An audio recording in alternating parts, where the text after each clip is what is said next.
السلام علیکم اسٹوڈنٹس، کیسے ہیں آپ؟ کل ہم نے سبق نمبر 16 کی مشق کی تھی۔ آج ہم سبق نمبر 17 کی پڑھائی کریں گے۔ سبق نمبر 17 کا نام ہے سیر و سیاحت۔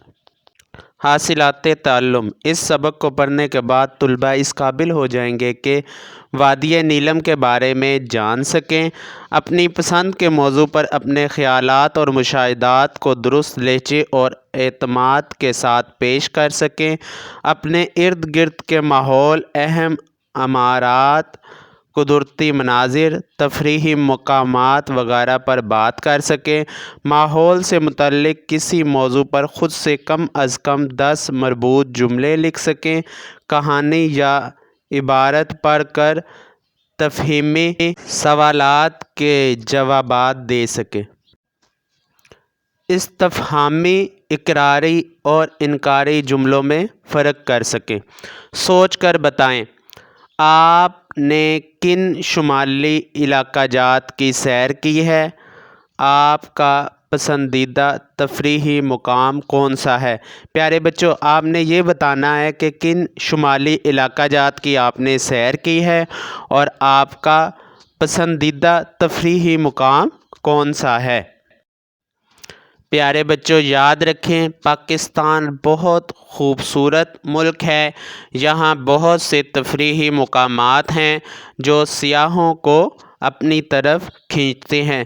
سیاح ایسا شخص جو سیر کے لیے کسی جگہ پر جائے، سیاح کہلاتا ہے۔ تلفظ سیکھیں۔ الفاظ کو زبان سے کیسے ادا کرنا ہے۔ سڑک، سرنگ، مینگورہ، بحرین، آبشار، شفاف۔ عائشہ کے ابو نے جب انہیں بتایا کہ چھٹیوں میں سب لوگ کالام جائیں گے تو عائشہ اور اس کے بھائی کو اندازہ نہیں تھا کہ کالام کا راستہ کیسا ہے۔ جب عائشہ کے ابو نے بتایا کہ ہم سب چھٹیوں میں کالام جائیں گے، عائشہ اور اس کے بھائی کو اس چیز کا اندازہ نہیں تھا کہ کالام کا راستہ کیسا ہے۔ لاہور سے اسلام آباد تک سیدھی سڑک ہے۔ لاہور سے اسلام آباد تک موٹر وے پر بالکل سیدھی سڑک ہے۔ اس سڑک پر دونوں زیادہ تر سو کر وقت گزارتے رہے۔ لاہور سے اسلام آباد تک انہوں نے سو کر وقت گزارا، لیکن اسلام آباد سے آگے نکلتے ہی پہاڑی راستہ شروع ہو گیا۔ جیسے ہی وہ اسلام آباد سے نکلے تو آگے پہاڑ شروع ہو گئے۔ اب جو پہاڑوں پر پہنچے تو ڈرنے لگے۔ جیسے ہی وہ پہاڑوں پر پہنچے تو عائشہ اور اس کے بھائی کو ڈر لگنے لگا۔ دونوں ڈری ڈری نظروں سے گاڑی کی کھڑکی سے جھانکنے لگے۔ وہ خوف کے ساتھ گاڑی سے باہر دیکھنے لگے۔ اونچے اونچے پہاڑوں پر سانپ کی طرح بل کھاتی ہوئی سڑک بہت خوبصورت دکھائی دے رہی تھی۔ پہاڑوں کے اوپر جو سڑک ہے ایسے لگ رہی تھی کہ جیسے سانپ چل رہا ہو۔ عائشہ کے ابو نے بتایا کہ پہلے یہ ایک ہی سڑک ہوا کرتی تھی جس پر دونوں طرف سے گاڑیاں چلتی تھیں، لیکن اب پہاڑ کاٹ کر آنے اور جانے کے لیے الگ الگ سڑک بنا دی گئی ہے۔ عائشہ کے ابو نے بتایا کہ پہلے اس سڑک پر دونوں طرف سے گاڑیاں آتی تھیں، لیکن اب پہاڑ کو کاٹ کر آنے کے لیے اور جانے کے لیے الگ الگ راستہ بنا دیا ہے۔ یہ راستہ ختم ہوا تو سامنے وہ سرنگ تھی۔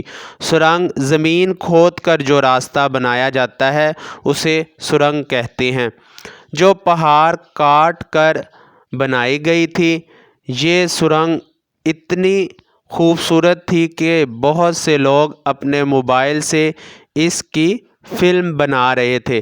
سرنگ اتنی خوبصورت تھی کہ لوگوں نے موبائل سے اس کی فلم بنائی۔ جب سرنگ سے آگے نکلے تو ان کے سامنے مینگورہ شہر تھا۔ جیسے ہی سرنگ ختم ہوئی آگے مینگورہ شہر تھا۔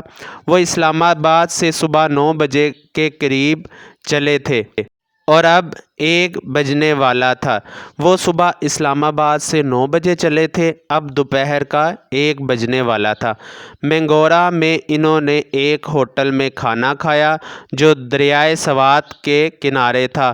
دریائے سوات کے کنارے ایک ہوٹل تھا، وہاں پر انہوں نے کھانا کھایا۔ دریا پہاڑی علاقے میں بہت تیز بہتے ہیں۔ پہاڑی علاقوں میں دریا بڑی تیزی سے بہتے ہیں کیونکہ اونچائی سے پانی نے نیچے کی طرف آنا ہوتا ہے۔ اس دریا میں بھی پانی پتھروں سے ٹکراتا ہوا جھاگ اڑا رہا تھا۔ پانی جب پتھر سے ٹکراتا ہے تو جھاگ بنتی ہے۔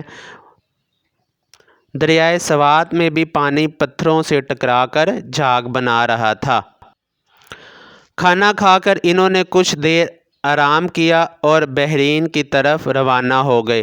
کھانا کھا کر تھوڑی دیر آرام کرنے کے بعد وہ بحرین کی طرف روانہ ہو گئے۔ بحرین سوات کی وادی کا ایک خوبصورت شہر ہے۔ سوات کا ایک خوبصورت شہر جس کا نام بحرین ہے، جہاں پہاڑوں سے اترتے ہوئے 2 دریا آپس میں ملتے ہیں۔ وہاں پر پہاڑوں سے 2 دریا اترتے ہوئے آپس میں ملتے ہیں، اسی لیے اس جگہ کو بحرین کہا جاتا ہے۔ جس جگہ پر 2 دریا آپس میں ملتے ہیں اس جگہ کو بحرین کہا جاتا ہے۔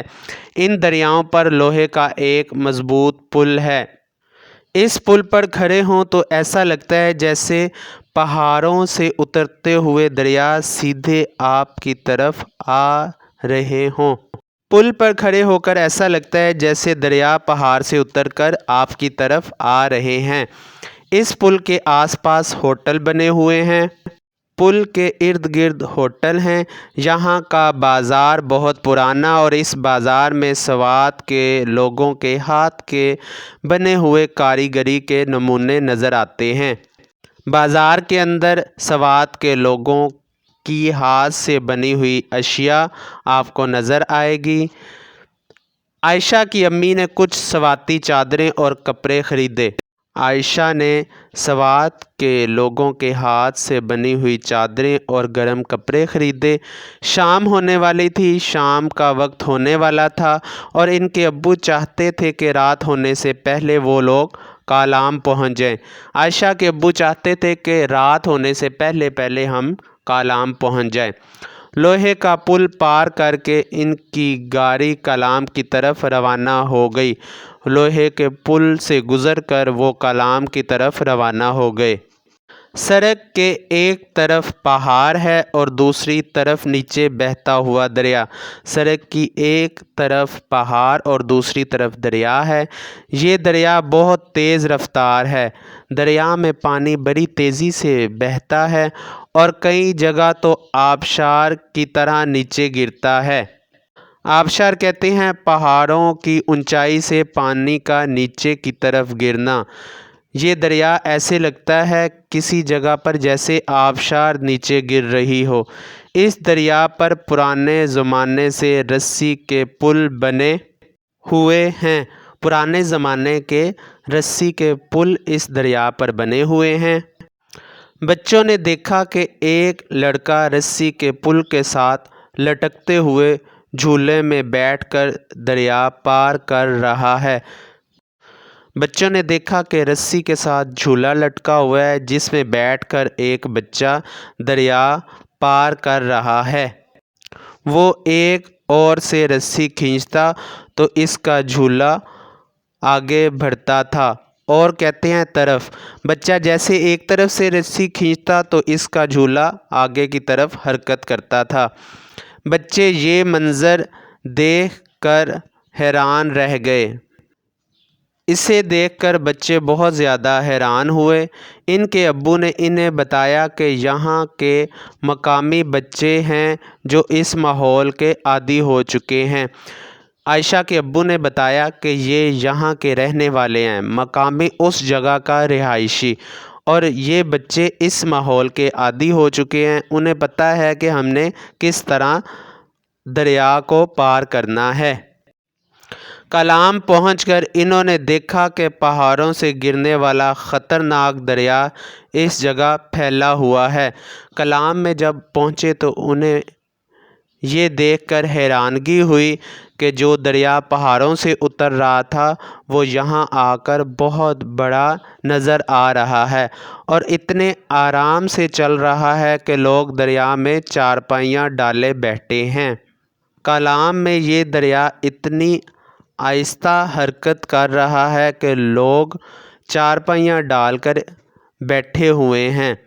انہوں نے دریا کے کنارے بیٹھ کر کھانا کھایا اور اس کے بعد قیام کرنے کے لیے اپنے ہوٹل چلے گئے۔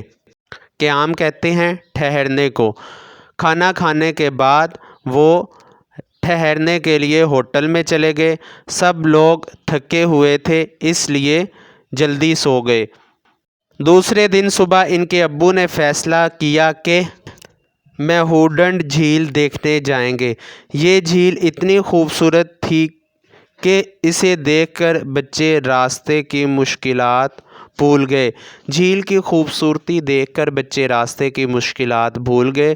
عائشہ اور اس کے گھر والے 2 دن کلام میں رہے، آس پاس کا علاقہ دیکھتے رہے۔ انہوں نے اپنے عزیزوں کے لیے بہت سے تحفے خریدے۔ عائشہ اور اس کی والدہ نے اپنے رشتہ داروں کے لیے تحفے اور تحائف خریدے اور کلام کی خوبصورت یادیں لے کر واپس روانہ ہو گئے۔ 2 دن رکنے کے بعد وہ واپس اپنے گھر کی طرف چل دیے۔ پیارے بچوں، ہم نے سیکھا کلام کی وادی بہت خوبصورت ہے۔ یہاں اونچے اونچے پہاڑ اور صاف شفاف نیلے پانی کی جھیلیں موجود ہیں۔ پیارے بچوں، ٹھہریں اور بتائیں، عائشہ کے ابو نے انہیں چھٹیوں میں کس جگہ کی سیر کرنے کا بتایا؟